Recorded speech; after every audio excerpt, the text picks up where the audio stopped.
பரவாயில்ல வச்சு நீங்களே வச்சுக்கோங்க. எல்லாருக்கும் வணக்கம். அவர் சொன்ன செம பொய் ஒன்று சொன்னார்.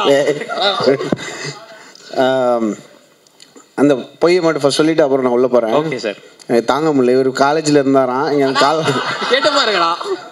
நான் உனக்கு கால் பண்ணேண்ணா? இல்லைண்ணா, விக்ரம் மேனேஜர். கிடையாது. ஆமாண்ணா, நான் உண்மையை சொல்கிறேன் சார். சொல்லுங்க, தயவு செஞ்சு அந்த உண்மையை சொல்லுங்க. இவர் எனக்கு சொல்கிறாராம்.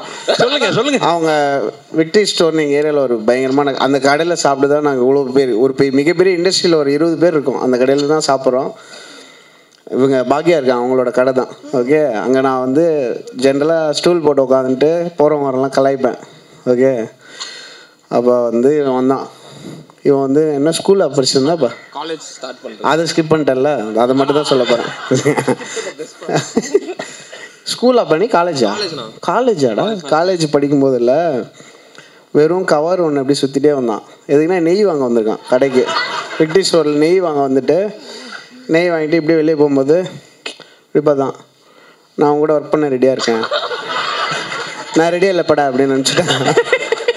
அதுக்கப்புறம் ஒரு 4-5 வருஷம் இருக்கும். அது 4-5 வருஷம் 3 years ஆயிடுச்சு. ஓகேங்களா, அது உண்மை. அப்போது அதே கடையில் நான் அதே ரோலில் தான் இருந்தேன். அப்போ இவன் வரான். இவன் எப்படி வந்தான்னா, இவன் வந்து நடக்கிறத விட ஓடுறது ஸ்லோவாக இருக்கும். ஓகேவா, அவன் வந்து நடந்து வரானா ஓடி வரானே தெரியல, எப்படி வந்தான். நண்டு ஒரு மாதிரி நெளிஞ்சு வந்தான். என்னடா இப்போ ரெடி ஆகிட்டியா அப்படின்னு. ஐயோ ரொம்ப தப்புனா, அப்போனா அப்படி கேட்டிருக்கவே கூடாது, ஸோ ஸ்டூபிட் அந்த மாதிரிலாம் சொன்னான். சரிப்போ அப்படின்னு அனுப்பிட்டேன். அப்புறம் அவங்க அம்மா வந்தாங்க. பையன் ரொம்ப நல்ல பையங்க, யாருக்குமே கெடுதல் நினைக்க மாட்டான், அவனுக்கு ஒரு வாய்ப்பு கொடுங்க. அதுக்கெல்லாம் வாய்ப்பு கொடுக்க முடியாது, போங்க மேடம்னு சொல்லி அனுப்பிட்டேன். அப்புறம் அவன் அங்கேருந்து மெதுவாக வந்து ஒரு யூடியூப் ஒரு லிஸ்ட்டு மாதிரி கொடுத்தான். இதில் நான் மியூசிக் பண்ணது கொஞ்சம் கேட்டு சொல்லுங்கன்னா கேட்டால் பயங்கரமாக இருந்தது. ஒரு குவார்டரில் ஒரு பீஸ் பண்ணியிருந்தான். அப்போ தான் அந்த கால் நடந்துச்சு. அப்புறம் வந்து விக்டர்கிட்ட சொல்லி, விக்டர் அவனுக்கு கால் பண்ணிங்கன்னா நல்லா பண்ணுறான் விக்டர், என்ன ஆச்சு தெரியல, நம்ம திட்டினது அவன் சீரியஸாக எடுத்துக்கிட்டான் போல் அப்படி. அதுக்கு முன்னாடி நான் கொஞ்சம் இன்னும் திட்டினேன், அது நான் இப்போதைக்கு போடான்னு சொல்லிட்டேன். ஓகே, அது செம்மையாக இருந்தது அந்த மியூசிக். எனக்கு அன்றைக்கி வந்து அப்பா செம்மையாக இருக்கே, என் கூட ஒர்க் பண்ணியாடா அப்படின்னு கேட்டேன். கண்டிப்பாக பண்ணுறேன்னா இப்போ ஃபஸ்ட்டு கர்ணன்லாம் ஃபஸ்ட்டு ஒர்க் பண்ணால் அந்த இன்டர்வெல்லாம் இருக்குல்ல, அதுலேருந்து இப்போ வாழை, கல்கி, பாரிஸ் ஜெயராஜ், ரெட்ரோ எல்லாமே என்னோடய எல்லா படத்துலேயும் ஒரு எப்படி ரத்தீந்தர் சொன்னார்ல அது மாதிரி ஒரு எக்ஸிக்யூட் பண்ணுற. ஃபுல்லாக ஸ்பெல்லிங் மிஸ்டேக்காக இருக்கும், ஃபைல் நேமே கண்டுபிடிக்க முடியாது. இந்த ஸ்கில் கிடையாது. மியூசிக் பயங்கரமாக ஒர்க் பண்ணி தந்து. அண்ட் அந்த இப்போ ரெட்ரோவில் கூட அந்த கடல்லேருந்து உள்ளே போயிட்டு வருவார்ல, அந்த சீக்வன்ஸ் வந்து பிரணவ் தான் அந்த சீக்வன்ஸோட. அப்புறம் ஜிகர்தண்டா XX செம. கல்கியில் வந்து அந்த வீரான்னு ஒரு சாங் அண்ட் தீம் வரும்ல, அது கர்ணனில் அந்த இன்டர்வல் போர்ஷன். அப்புறம் அந்த போலீஸ் ஸ்டேஷனில் வந்து இதெல்லாம் வந்து சிங்கிள் ஹேண்டாக வந்து ஒரு பயங்கரமான பெட் க்ரியேட் பண்ணி எனக்கு ஒரு வெரி ஃபியூ அசிஸ்டன்ஸாக எனக்கு வந்து நிறைய மியூசிக் ப்ரொடியூஸே பண்ணுவாங்க. நான் யூஸ்வலாக நானே பண்ணிடுவேன். ஏதாவது ஒரு 2 வேலைக்கு தான் இருக்கும். நானே எலக்ட்ரிஷியன், ப்ளம்பர் எல்லா வேலையும் வீட்லேயே பார்த்துட்ருப்பேன். வெரி ஃபியூ பீப்புள் தான் என் கூட ஒர்க் பண்ணி மியூசிக்கும் ப்ரொடியூஸ் பண்ணி சேர்ந்து நம்ம அப்படி ஒர்க் பண்ணுவோம். அதுமாதிரி வெரி ஃபியூவில் நிறைய பண்ணது பிரணவ் தான். ஸோ இட்ஸ் பீன் நடுவில் டீ குடிக்க போயிட்டாங்க. ஸோ யா, இது ஐயோ அந்த ஈவெண்ட் மட்டும் சொல்லிட்டு வரேன்னு சொல்லியிருந்தேன். ரொம்ப சாரி. படத்தை பற்றி பேசிடலாம். வாங்க சார். எனக்கு வந்து ஒரு வாட்டி டில்லி பாபு சார் கால் பண்ணேன். எனக்கு யாரெல்லாம் தெரியாது. நான் வந்து ப்ரொடியூசர் டில்லி பாபு. ஓகே, அப்போ ஏர்லி டேஸ் நினைக்கிறேன். Maragatha Naanayam, I think one of the first films அது. மரகத நாணயம் அடுத்த 2-3 செகண்ட் ஃபிலிம். அப்போ தான் ரொம்ப ஏர்லி டேஸ். அப்போ கால் பண்ணி என் கூட ஒரு மியூசிக் அசிஸ்டண்ட்டாக ஒர்க் பண்ணிட்டு இருந்தார், திபு நீனன் தாமஸ்ன்னு சொல்லி. அவர் உங்கள் அசிஸ்டன்ட் தானா அப்படின்னு கேட்டேன். ஏன்னா எனக்கு ரொம்ப பேர் ஒர்க் பண்ணலன்னு தெரியும். அப்போ கேட்டேன். நான் சொன்னேன், அம்மா செம்மையாக இருக்கும், இப்போ விட்டிங்கன்னா அப்புறம் பிடிக்கவே முடியாது அப்படின்னு சொன்னேன். அண்ட் திபுஸ் ஃபர்ஸ்ட் ஃபிலிம் வாஸ் மரகத நாணயம். அதனால எனக்கு ரொம்ப நான் வந்து ஃபோன் பண்ணி திபு பேசிட்டியா அவங்க ப்ரொடியூசர்கிட்ட. அதுக்கப்புறம் நான் சாரோட பேசினதில்லை. But I'm very happy that எப்படி அது அமையுதுன்னே தெரில. என்னோட வேர்ல்டுக்குள்ளேருந்து அவங்க திருப்பி ஸ்பெஷலான டேலண்ட்ஸை வந்து இந்த ஸ்டேஜ் கிடைக்க ரொம்ப கஷ்டம். ஏன்னா நிறைய பேர், நான் ஆக்சுவலாக முனிஷ்காந்த் அவர், அப்புறம் விஜயலக்ஷ்மி, இவங்கெல்லாம் வந்து ஹசில் மேக்ஸில் இருக்காங்க. எவ்வளோ வருஷமாக ஓடிட்டே இருக்கோம். டெய்லி வரோம் கவர் தூக்கிட்டு ஓடிட்டே தான் இருக்கும். அது பார்க்கும்போது இந்த மாதிரி ஒரு ஸ்டேஜ் கிடைக்கிது ரொம்ப ஹாப்பி எனக்கு. தேங்க்யூ. அவங்க may soul rest in peace Dileep Babu அவர்களுக்கு அண்ட் அதோட ஜேர்னியை எடுத்து நடத்துகிற துரை அண்ட் தேவ் 2 பேருக்கும். அப்பாடா ஸ்டேஜ் இதை பார்க்காம சொல்லுவேன் 2 பேர், ஏன்னா எல்லாம் இப்போ சொல்லிட்டாங்க. ஸோ அது ரொம்ப ரொம்ப சந்தோஷமாக இருக்குது எனக்கு. அண்ட் நம்மளுடைய படம் இல்லாமல் ஒரு மேடையில் ஜாலியாக பேசுறது மாதிரி இருக்கிற ஒரு ஜாலி இருக்கு. அந்த மாதிரி ஒன்று கிடையவே கிடையாது. ரொம்ப ரொம்ப சந்தோஷம். அண்ட் இந்த படம் நான் பார்க்கல, இன்னும் நான் பார்க்க மாட்டேன், தேட்டரில் தான் பார்ப்பேன். ஏன்னா அந்த இதில் பார்த்தா ஒரு மாதிரி அந்த பாப்கார்ன் இல்லை, அந்த ஒரு மாதிரி நான் ஆல்மோஸ்ட் டெய்லி படம் பார்ப்பேன் தேட்டரில். அண்டு தேட்டரில் பார்க்குற மாதிரி ஜாலியாக ப்ளீஸ் படம் எடுங்க, அந்த மாதிரி எனக்கு ஃபீல் ஆச்சு. அது இந்த படமாக இருக்கும் நீங்கள் சொல்கிறதெல்லாம் வச்சு பார்த்தா. ஏன்னா சில பேர்லாம் நிஜமே சொல்லுவாங்க, பாதி பேர் கதையை கொஞ்சம் கொஞ்சமாக சொல்லிட்டாங்க ஃபுல்லாக. அப்படியா? ஆமாம், என் ஃப்ரெண்டு ஒரு என்கிட்ட வந்து மச்சி 6 சென்ஸ் பார்த்துட்டியா, அதில் ப்ரூஸ் வில்லிஸ் தான் பேய் அப்படின்ட்டான். ஏன்டா அப்படி சொன்ன, பார்க்கலடா அப்படின்னு. அது மாதிரி கொஞ்சம் கொஞ்சமாக அந்த நீங்கள் கேட்குறீங்கல்ல, உங்களுக்கு பிடிச்ச மொமெண்ட் எதுன்னா எல்லாரும் வச்சு சொல்கிறத வச்சு ஃபுல் படமும் சொல்லிடலாம் போல இருக்கு. இல்லை சார், இதில் கேட்காதீங்க, கேட்கக்கூடாது அப்படின்னு போதும், படமே பார்த்த மாதிரி இருக்கு. இந்த படம் நல்லா பெரிய லெவலில் போகும்னு நான் நம்புகிறேன். ஏன்னா some of the directors very close. நான் அங்கேயே கேட்பேன், என்ன சார் நல்லா இருக்கா, என்ன நல்லா இருக்குன்னு சொல்லலாமா அப்படிலாம் கேட்பேன். ராஜமுருகன்ட்ட கேட்டேன், சார் நிஜமாவே நல்லா இருக்கு சார் அப்படின்னாரு. எனக்கு ரொம்ப ஹாப்பி. இது நல்லபடியாக போய் இந்த டீமுக்கு ஒரு ஒரு பிக் பூஸ்ட் ஆஃப் ஒர்க் வரணும் அப்படின்னு ஆசைப்பட்றேன். அண்டு நல்ல படங்களில் ஒர்க் பண்ணுற மாதிரி ஒரு ஹாப்பினஸ் எதுலேயுமே கிடைக்காது ஆர்டிஸ்ட்டுக்கெலாம். எங்களுக்கெல்லாம் வந்து நாங்கள் வந்து எங்களுக்கு தெரியும் படம் ஒர்க் பண்ணும்போது என்ன ஆக போகுதுன்னு தெரியும். பட் நம்ம சோல்ஃபுல்லாக ஒர்க் பண்ணும்போது என்ன ஆகும்னா அதோட ரிசல்ட்டை நம்ம கண்டுக்கவே மாட்டோம். இந்த இது செம்மையாக இருக்குது, அதை நம்ம ஒர்க் பண்ணாலும் சூப்பராக இருக்கும் அப்படின்னு சொல்லி. அண்ட் ரத்தீந்தர் பேசும்போது ரொம்ப ஹாப்பியாக இருந்தது. அவரோட கோ டைரக்டராக இருந்து அண்ட் அவர் பார்த்தாலே இது செம்ம ஹஸ்லிங் பண்ணுற ஒரு டைரக்டர் தான். இந்த ஃபுல் கேங்குக்குமே என்னுடைய முழு கங்க்ராச்சுலேஷன்ஸ் விஷஸ் எல்லாம் கொடுத்துக்கிறேன். அண்ட் என் கூட அசிஸ்டன்ஸாக ஒர்க் பண்ணி இல்லை என்னோடய டீமில் கோராக இருந்து மியூசிக் கம்போசர்ஸாக இருக்கிறவங்க சில பேருக்கு தேங்க் பண்ணணும்னு நினச்சேன் இன்றைக்கி.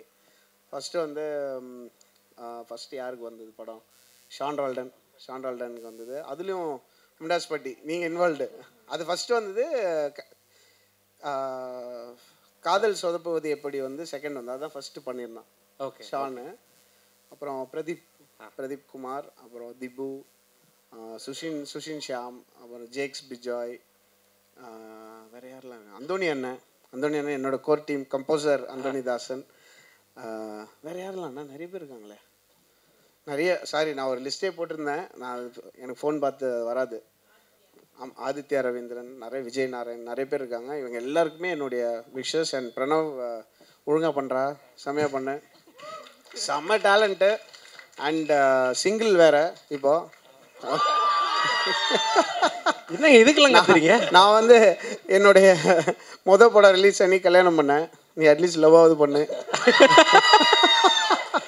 கண்டிப்பாக கேர்ள்ஸ் இப்போ மிஸ் பண்ணீங்கன்னா வேறு லெவலில் மிஸ் பண்ணியிருப்பீங்க. குறியீடு மாதிரி யாருக்குமே இடைஞ்சல் பண்ணாத தப்பு நினைக்காத குழந்தைங்க இது. அந்த மாதிரி நான் சொல்லி கேட்டுக்கிறேன். ரொம்ப நன்றி. அவ்வளோதான். Thank you sir. மீனாட்சி மேம், நீங்கள் ஒரு சில வார்த்தைகள் பிரணவ் ப்ரோ பற்றி பேசுனீங்கன்னா நல்லாயிருக்கும். பாருங்க, பல பேரோட கோரிக்கை. அவங்க பிரணவ் வந்து லிட்ரலி ஃபேமிலி. பிரணவ் நல்லா பண்ணோம். அண்ட் பிரணவோட மியூசிக் வந்து எவ்வளோ லேயர்டாக இருக்கும், எவ்வளோ விதமான பாரிஸ் ஜெயராஜ் மாதிரி ஒரு படமும், வாழை மாதிரி ஒரு படமும், கர்ணன் மாதிரி ஒரு படமும் வந்து ஒரே ஸ்பேஸில் ஒரே டைமில் வந்து ஒர்க் பண்ணக்கூடிய ஒரு composer. And I think it's an amazing new addition. ஒரு புது ஸ்ட்ரிங் ஆஃப் கம்போசர்ஸ் வராங்க இப்போது தமிழில். நடுவில் 2012 to 2018 கிட்டத்தட்ட ஒரு 200 கம்போசர்ஸ். கிளாஸ்னு டைட்டில் நீங்கள் வந்து ரொம்ப சிலாகச்சு பேசினதுனால, ஸோ ஒரு மிடில் கிளாஸ் மெமரிஸ் இந்த மாதிரி ஏதாவது நீங்கள் ஷேர் பண்ணிங்கன்னா சார், ப்ளீஸ் சார். எனக்கு மிடில் கிளாஸ் மெமரிஸே லேட்டாக தான் வந்தது. ஏன்னா நான் அவ்வளோ தரமட்டத்தில் இருந்தேன். ஆமாம். ஒரு வாட்டி வந்து பெங்களூரில் ஒர்க் பண்ணுறதுக்கு எனக்கு ஒரு வாய்ப்பு வந்தது. அப்போ நான் வந்து ஃப்ளைட்டில் போனதே இல்லை 2004 அப்புறம். அப்போ வந்து நான் தானே ஃப்ளைட் டிக்கெட் வேணும், அப்போ தான் போக முடியும் அப்படின்னா ஓகே அப்படின்ட்டாங்க. அப்புறம் பேமெண்ட் வந்து 5000 வேறு லெவல். ஏன்னா அது அப்போ லிட்டரலி எனக்கு செலவே கிடையாது, ஒன்றுமே கிடையாது. அப்போ நான் போயிட்டு பெங்களூர் போயிட்டேன், திரும்பி வரேன். ஸோ என்கிட்ட என்னென்னா காசு எல்லாமே தீரும்போது நான் ஒரு சிடி கவரில் வந்து சில்லறை வச்சுருப்பேன். அந்த சில்லறையில் தான், அந்த சில்லறை டச் பண்ணுறோன்னா நம்ம எக்கனாமிக் டிசாஸ்டர் வந்துச்சுன்னு அர்த்தம். ஸோ நான் அந்த சில்லறையில் எடுத்துகிட்டு தான் போகிறேன் பெங்களூருக்கு. எப்படி பேமெண்ட் கொடுத்துருவானுங்க 5000 அப்படின்ட்டு. போகும்போது அப்படியே ஷேர் ஆட்டோவில் போனேன். ஏர்போர்ட் வாசலில் உள்ளே விட மாட்டாங்கள்ல, அப்படியே உள்ளே போயிட்டு பெங்களூர் போயிட்டு திரும்பி அவங்கள ட்ராப் பண்ண சொல்லிட்டு வந்துட்டேன். அந்த கவரில் வந்து 150 ரூபா தான் இருக்குது, பாக்கி 200 ரூபா வச்சுருந்தேன். திரும்பி வரும்போது ஃப்ளைட்டில் வந்து குலுக்கல் முறையில் டிவி வின் பண்ணிட்டேன். ஓகே, அதுக்கு டேக்ஸ் மட்டும் 300 கேட்டு சொன்னாங்க. ஓகே, அப்போ வந்து இறங்கிட்டு நான் வந்து ஷூர் அப்படின்னா, என்னோடய வாலெட் நான் வந்து இங்கே விட்டேன் அந்த மாதிரி சொல்லி இந்த 150 எடுத்து கொடுத்தேன். அந்த 150 பார்த்தோன்னே அவனுக்கு தெரிஞ்சு இவன் 150 இதுக்குள்ளே 150 இருக்குதுன்னு சொல்லிட்டான் தெரியாமல். அந்த மாதிரி வாலெட்டை மறந்து வச்சுவேன், கரெக்டாக சொல்லுவான், எண்ணி பார்த்துட்டு வருவான், அது தெரியாமல் சொல்லிட்டேன். அதை கொடுத்தோன்னா அவங்க 150 போட்டு எனக்கு அந்த ஒரு 1 வீக் அப்புறம் அந்த டிவி அனுப்பிச்சி விட்டாங்க. அது வரவே இல்லை எனக்கு.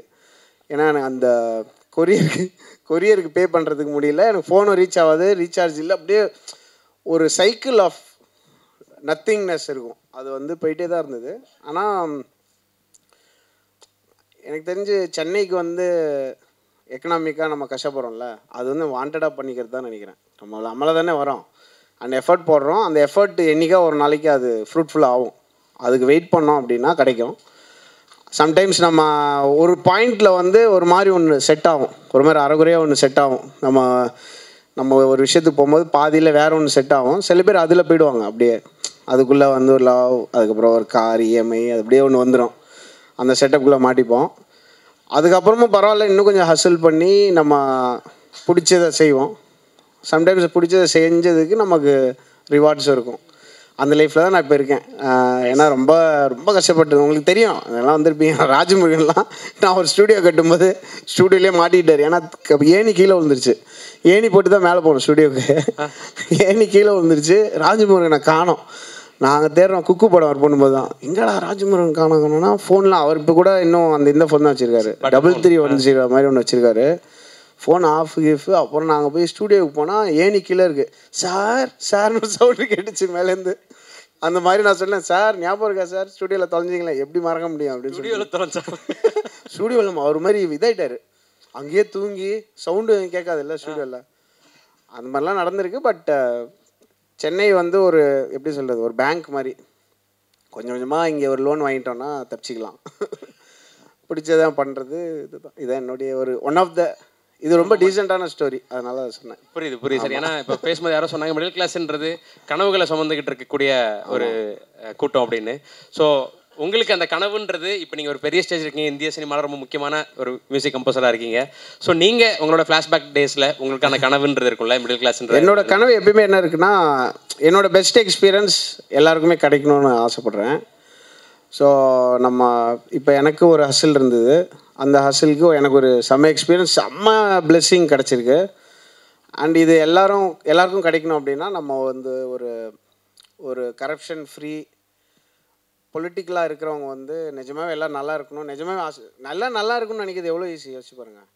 அதுக்கு எஃபர்ட்ஸ் எடுக்கணும்ல, அது ரொம்ப ஈஸியாக எடுக்கலாம். இப்போ எனக்கு வந்து ஸ்ட்ராட்டஜிக்காகவும் என்ன பண்ணணும்னு தெரியும், ஒரு பெரிய மூவ்மெண்ட்டாக க்ரியேட் பண்ணணுனால என்ன பண்ணணும், ஆல்மோஸ்ட் எல்லாருக்குமே இன்றைக்கி தெரியும், எல்லார் கையிலையும் உலகத்தோட எல்லா நாலேஜும் இருக்குது. ஸோ அந்த மாதிரி பொலிட்டிக்கலாக ஒரு பெரிய ஷிஃப்ட் வரணும்னு நான் ரொம்ப ஆசைப்பட்றேன். என்னோடய ஆசை வந்து லாங் டேர்மில் வந்து எல்லாருக்கும் எனக்கு கிடைச்ச இந்த ஹாப்பினஸ் அண்ட் எக்ஸ்பீரியன்ஸ் கிடைக்கிறதுக்கு நம்ம ஒரு டூலாக இருக்கணும்னு நினைக்கிறேன். அவ்வளோதான். Super sir. ஸோ தொடர்ந்து எங்களை என்டர்டெயின் பண்ணிட்டே இருங்க. ஆமாம். ஸோ நீங்கள் படம் நமக்கு வந்து ஒன்றும் இல்லை, ஒரு நெக்ஸ்ட்டு 2-3 மாதத்துக்கு நம்ம எவ்வளோ வேணால் சாப்பிட்லாம் அப்படின்ற மாதிரி இருக்குது. அதுவே எவ்வளோ பெரிய லக்ஸரி தெரியுமா? அந்த அட்லீஸ்ட் அதாவது கிடைக்கணும்ல எல்லாருக்கும். அதுக்கு நம்ம என்னால் முடிஞ்ச நம்ம என்னோட ஒர்க் பண்ணுற எல்லாருமே எங்கள் வீட்டை சுற்றி, இப்போ பிரணவெலாம் எடுத்திங்கன்னா அந்த லெஃப்ட் ரோட்டில் போகிறீங்கன்னா பிரணவ் இருப்பான், அந்த செல்லே திபு இருந்தான். ஸோ அதுதான் என்னுடைய ட்ரீம். அந்த ட்ரீம் ரியலைஸ் ஆகிட்டு இருக்கு ஃபாஸ்ட்டாக, which is happy. Super sir, super. So உங்களை தொடர்ந்து நாங்கள் வந்து பயங்கரமாக எங்களை என்டர்டெயின் பண்ணிட்டே இருக்கீங்க. அதை கீப் இன்ஸ்பைரிங் பண்ணுங்க சார், கீப் என்டர்டெயின் பண்ணுங்க சார். Thank you so much. நீங்கள் படம் பார்க்கல, தியேட்டரில் தான் பார்ப்பேன், இப்படிலாம் பார்க்க மாட்டேன், வித் பாப்கார்ன்றது நீங்கள் சொன்னீங்க. ஸோ படம் பார்த்துட்டு உங்கள்ட்ட இருந்து எப்பயாவது தான் இந்த ட்வீட் இந்த மாதிரி விஷயங்கள்லாம் வரும். இதுக்கு ஒரு வீடியோவே நீங்கள் வந்து எங்களுக்காக ஒரு வீடியோ ரெக்கார்ட் பண்ணி போடுவீங்கன்னு நாங்கள் எதிர்பார்த்துட்டு இருக்கோம் சார். கண்டிப்பா. ஸோ க்ளோஸ் டு கனெக்டடாக இருக்குது உங்களுக்கு இந்த படம். கண்டிப்பா. So expecting sir. Thank you. Thank you so much. Thank you.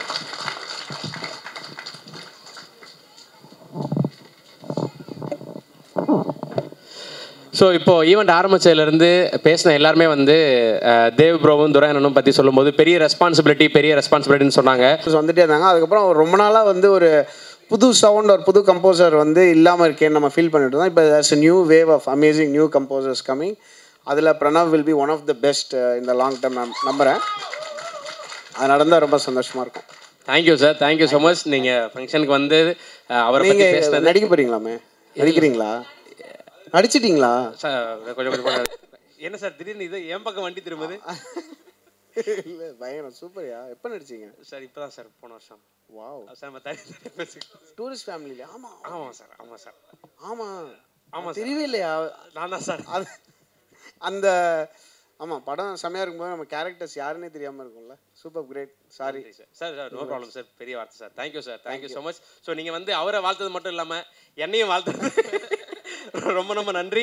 So middle class பற்றி பேசுனது ரொம்ப ரொம்ப தேங்க்யூ சார். ரொம்ப நன்றி. அண்ட் இந்த பேர் சமங்க. அதாவது இந்த செஸ்ஸில் விளையாடுவாங்கள்ல, chess.comனு ஒரு வெப்சைட் இருக்குது. நான் யோசிப்பேன் எப்படா அந்த வெப்சைட்டை பிடிச்சிங்க, ஏன்னா எவ்வளோ பேர் அந்த வெப்சைட்டுக்காக ஓடுவாங்க. இந்த மிடில் கிளாஸ் யாருமே யோசிக்கலன்னு தோணுச்சு. இல்லைப்பாமா செம பேர். அந்த பேர்லேயே ஒரு ஒரு ஆட்டோமேட்டிக் சக்ஸஸ் இருக்குது. படம் கொஞ்சம் நல்லா இருந்தாலே செமையாக பற்றிக்கும். சூப்பராக இருந்தால் I hope this will be huge blockbuster for all of you. Super sir. Super sir. Thank you sir. உங்களோட வருகைக்கு நன்றி. Pranav super. Pranav thank you bro. Wish you all the best bro. Thank you sir. Thank you sir. Sorry sir. ஒரு photo மட்டும் எடுத்துடலாம், நான் சொல்ல மறந்துட்டேன். Sorry Pranav bro. அப்படியே இல்லை எல்லாரோட. ஸோ சார் ஃபஸ்ட்டு நீங்கள் 2 பேரும் மட்டும் ஒரு ஃபோட்டோ எடுத்துக்கலாம். அதுக்கப்புறம் மிடில் கிளாஸோடைய காஸ்ட் அண்ட் க்ரூ எல்லோரும் சேர்ந்து ஒரு ஃபோட்டோ எடுத்துக்கலாம். Okay okay okay sir. அப்படியே stay back sir. Munishkanth sir please. Vijayalakshmi ma'am.